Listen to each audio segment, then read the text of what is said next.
رسول کریم فأما بعد فأعوذ باللہ من الشیطان الرجیم بسم اللہ الرحمن الرحیم الحمد للہ رب العالمین والصلاة والسلام علی خاتم الانبیاء والمرسلین سیدنا محمد وعلی آلہ اجمعین۔ محترم مقام، قابل احترام اساتذہ کرام اور میرے عزیز دوستو، السلام علیکم ورحمۃ اللہ وبرکاتہ۔ میرا نام حکیم مدیحہ آصف ہے۔ آج میں جس موضوع پر کلام کرنے جا رہی ہوں وہ ایک ایسا موضوع ہے جو صرف بیان یا سننے کا نہیں بلکہ اپنی زندگی میں عمل کرنے کا ہے، جس کا عنوان سیرت النبی صلی اللہ علیہ وسلم ہے۔ پستی سے بلندی کی طرف پرواز کرتی ہوں، پستی سے بلندی کی طرف پرواز کرتی ہوں، خدا کے نام سے اس تقریر کا آغاز کرتی ہوں۔ جناب اعلیٰ، یہ وہ موضوع ہے جس کو بیان کیا جائے تو ساری دنیا کے درختوں کو قلم بنا دیا جائے، ساری دنیا کے سمندروں کو روشنائی بنا دیا جائے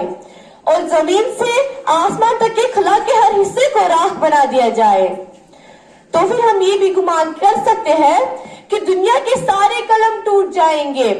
زمین سے آسمان تک کا خلا پر ہو جائے گا، مگر ہمارے پیارے نبی پاک صلی اللہ علیہ وسلم کی سیرت کا ایک باب بھی پورا نہ ہوگا۔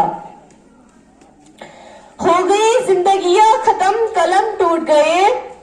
ہو گئی زندگیاں ختم قلم ٹوٹ گئے، پر تیری اوصاف کا ایک باب بھی پورا نہ ہوا۔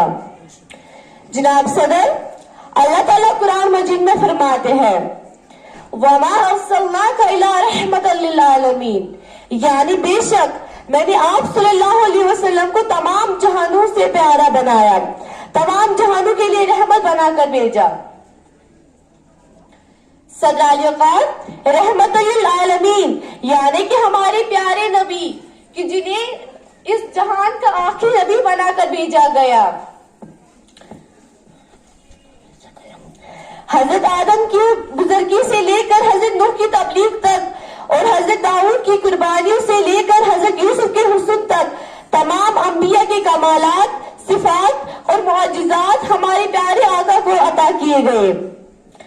آپ صلی اللہ علیہ وسلم آخری نبی ہے، آپ کے بعد قیامت تک کوئی نبی نہیں آئے گا، گویا آپ کی تعلیمات بروز قیامت تک انسان کے لیے فلاح اور انسان کی معراج کا ذریعہ ہے۔ رحمت للعالمین نے عورتوں کے حقوق بتائے کہ جو عورتیں زندہ درگور کی جاتی تھی وہ آج ماں، بہن، بیوی یا بیٹی کی صورت میں قابل ذکر ہے۔ ہر ابتدا سے پہلے ہر انتہا کے بعد، ہر ابتدا سے پہلے ہر انتہا کے بعد ذات محمد بلند ہے ذات خدا کے بعد۔ دنیا میں احترام کے قابل ہے جتنے لوگ، دنیا میں احترام کے قابل ہے جتنے لوگ، میں سب کو مانتی ہوں مگر مصطفیٰ کے بعد۔ جناب صدر، آپ صلی اللہ علیہ وسلم نے جہالت کے اندھیروں میں علم کا نور بکھیرا، ظلم اور ناانصافی کے دور میں انصاف کا پیغام دیا، نفرت اور دشمنی کے زمانے میں محبت اور امن کا پیغام پیش کیا۔ کیا آپ جانتے ہیں آپ صلی اللہ علیہ وسلم سے پہلے جہالت کا دور تھا، ان سے پہلے انسان تو تھے انسانیت نہ تھی، دل تو تھے دل نوازی نہ تھی، روح تھی مگر روحانیت نہ تھی، قبیلے تھے اتحاد نہ تھا، غریب تھا ان کا کوئی سہارا نہ تھا اور عورت تھی مگر اس کی کوئی عزت نہ تھی، مگر جب حضور آئے تو سرآفریش رشک پا گئی دنیا، اندھیروں سے نکل کر روشنی میں آ گئی دنیا۔ پیارے دوستو، آپ صلی اللہ علیہ وسلم کی راہ میں کانٹے بچھائے گئے مگر آپ جنت کے پھولوں کی بشارت دیتے رہے۔ آپ صلی اللہ علیہ وسلم کے چہرے پر غلاظت پھینکی گئی مگر آپ صلی اللہ علیہ وسلم نے دشمنوں کے حق میں دعا کی۔ آپ صلی اللہ علیہ وسلم پر پتھر برسائے گئے، ان کو گالیاں دی گئی مگر آپ صلی اللہ علیہ وسلم نے کبھی ان کو بد دعا نہیں دی بلکہ نفرت کا جواب محبت سے دیا اور ان کے لیے دعا کی۔ جناب صدر، میری نبی سخاوت میں سب سے زیادہ سخی تھی، میرے نبی بولنے میں سب سے زیادہ شفیق تھے، وہ ہمیشہ سچ بولے